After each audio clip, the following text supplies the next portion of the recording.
right. Understanding the breadth of universities and colleges. Okay, so there is a lot of universities. I think that's one of the things that's really confusing is how many universities exist within the United States and all the different levels that exist. And for most of us, you have to kind of think about what kind of lifestyle you want to live, what kind of research you want to do, and what kinds of students you want to do research with. Because there are opportunities to do all of those at all of these different types of places. Most of us grew up in academic institutions that were very much like here, right? Where it's all science all the time. But maybe that's not what you want for the next part of your life. Maybe you want to be able to do decent science, but also have a little bit more of a teaching load or to really be integrated with the students of that university. So one of the things I often recommend is to pick a geographical area, whatever it is. If it's here, if it's California, if it's Iowa, whatever that is, pick your city and then go into Google and do a radius search for colleges and universities and see how many different places are around there. Because if you were to just do here, I think most of you think about Hopkins, Maryland, Georgetown, GW. There's also George Mason. There's also Towson. There's also Hood College. There's also St. Mary's. There's a lot of different types of universities that exist. So if you want help with that, you can come and talk to Laura and I, and we'll kind of help you strategize like what types of universities might fit best. You can also use the Carnegie classifications. And so this it's in a couple of slides. And that will help you understand the different levels of universities that are in that area. Carnegie classifications will tell you, is this all PhDs or all undergrads? So it's just a different way to think about the types of science that you might want to do. I think the coolest thing about us as scientists in the biomedical science is every single university needs folks who can teach biology, chemistry, etc. And so you might have to be more changing. You know, you're not just going to go teach neuroscience, right? You may have to think about the other things because every single university, like my son, is a business major because he ran faster from science than you can imagine.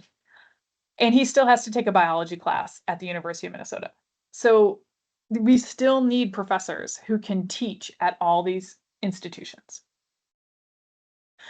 You need to understand when and how to apply. So we'll talk about that a lot. Writing quality applications. And I cannot tell you enough to have lots of people read it. So these are two quotes from a couple of faculty members. When I was working on getting this talk together, I reached out to some friends who are faculty members and said, if you had advice for folks who are on the market, what would you give them? So this is my favorite one. Hiring committees are very small and need to read through a lot of materials for each person. Make your message obvious and consistent across all your applications. Make it clear that you are applying for this job and not any job.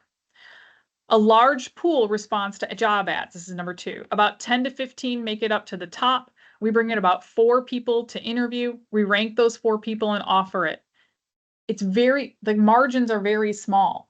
So if you are not writing your application as quality as you can, even if you do great science, they don't have the energy to dig through your writing to figure out if that is. You are the only thing holding that faculty member up between a glass of wine and their family, right? So make it so that they can read it quick, they can read it easy, and they can understand how you're going to do this type of science that you want to do. Right? If you can't have a glass of wine and read your own application, neither can they. So make it as easy as possible. We were talking about this group earlier today. This UCSF group, the Academic Career Readiness Assessment's phenomenal. I think out of all the online resources that are available, this UCSF one is probably the best one out there. And then resilience and self-compassion is really important as this. This is a slog. It is a slog. And it is not your fault this year if stuff doesn't happen. But I think if you don't have interviews by January, February, like if you don't have nibbles by January and February, and you're starting to run out of time, you need to come and talk to us pretty quickly because we need to come up with a different plan and strategize a different way, because I just said that things are going to be a little bit more challenging this year. And it's not your fault. It does nothing to do with how awesome you are. It has everything to do with the market this year. This came from someone who was at in our one of our job, one guy like somebody like you. So one of the NIH postdocs, they put in 40 applications. They got rejected from 18 of them and ghosted from 14. So there is a lot of ghosting in faculty applications, a lot of ghosting. So if you never hear back, that is, this is what, like a third of the applications that they never heard back from. They got 12 interviews, 4 were only virtual, 8 moved into the next system. They got 5 offers and they accepted 1.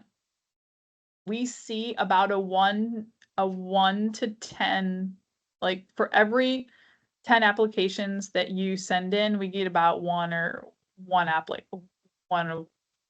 playing the numbers game. This is not unusual.